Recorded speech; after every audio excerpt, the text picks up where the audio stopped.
आउज़ुबिल्लाहिमिनश्शैतानिर्रजीम बिस्मिल्लाहिर्रहमानिर्रहीम।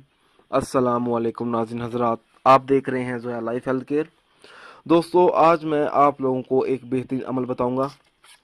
डिप्रेशन और जहनी दबाव से निजात हासिल करने के लिए बेहतरीन वजीफ़ा। दोस्तों, इस अमल की इजाज़त बिल्कुल आम है।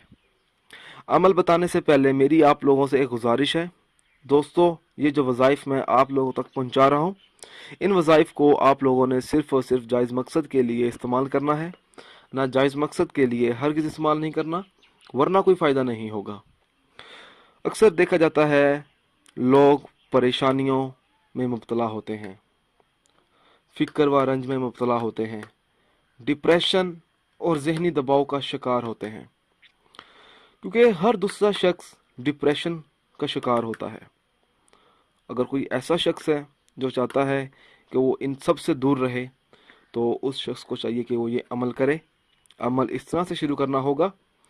उस शख्स को चाहिए कि वो रोज़ाना फजर की नमाज के बाद और नमाज इशा के बाद 3 बार दुरूद शरीफ का विर्द करे और 101 बार या हय्यू या कय्यूम पढ़े। इंशाअल्लाह ताला उस शख्स की ये तमाम जो परेशानियां होंगी, डिप्रेशन होगा, जहनी दबाव होंगे, वो दूर हो जाएंगे। दोस्तों, ये अमल आप लोगों ने तब तक जारी रखना है जब तक आपको कामयाबी हासिल ना हो। दोस्तों, अगर आपको हमारी ये वीडियो पसंद आई है तो इसको लाइक कीजिए और शेयर कीजिए। साथ ही मेरे channel Zoya life health care को सब्सक्राइब करना हरगिज़ ना भूलें, ताकि आपको आगे आने वाली वीडियोस की मालूमात मिलती रहे। जज़ाकल्लाह।